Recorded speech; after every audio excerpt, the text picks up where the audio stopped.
allait faire l'objet d'une contravention qui, elle, s'élève à 90 € et d'une perte de 1 point sur le permis de conduire. Boulevard Maréchal Juin à Tours-Nord. En une demi-heure, la police a interpellé 7 personnes en excès de vitesse sur cette portion délimitée à 50 km/h. Depuis le début de l'année, l'Indre-et-Loire compte 20 morts sur ces routes, contre 15 à la même période l'an dernier. Alcool, vitesse, stupéfiants, les accidents parfois mortels concernent surtout les hommes âgés entre 40 et 70 ans.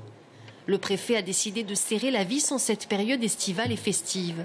Avec le président de l'association des maires du département, Pierre Lohaut, il signe une charte label fête pour renforcer les dispositifs de prévention en collaboration avec les maires qui souhaitent y adhérer. Les mesures concrètes, c'est 1 heure avant la fin de la fête de ne plus vendre d'alcool, c'est d'obliger les organisateurs à vendre des boissons non alcoolisées, au moins 2 boissons alcoolisées, à un prix inférieur à la boisson alcoolisée la moins chère.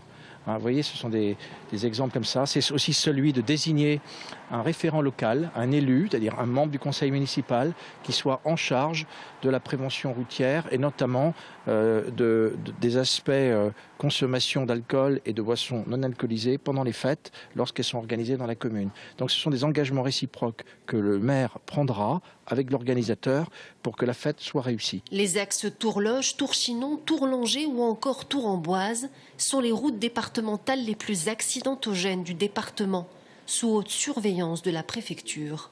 Qu'on ait un élu référent qui va veiller à faire que les choses se passent bien. C'est tout simplement ça. Et dans la convention, la préfecture va nous apporter un peu de matériel pédagogique, un éthylotest si on souhaite le récupérer de manière à contrôler.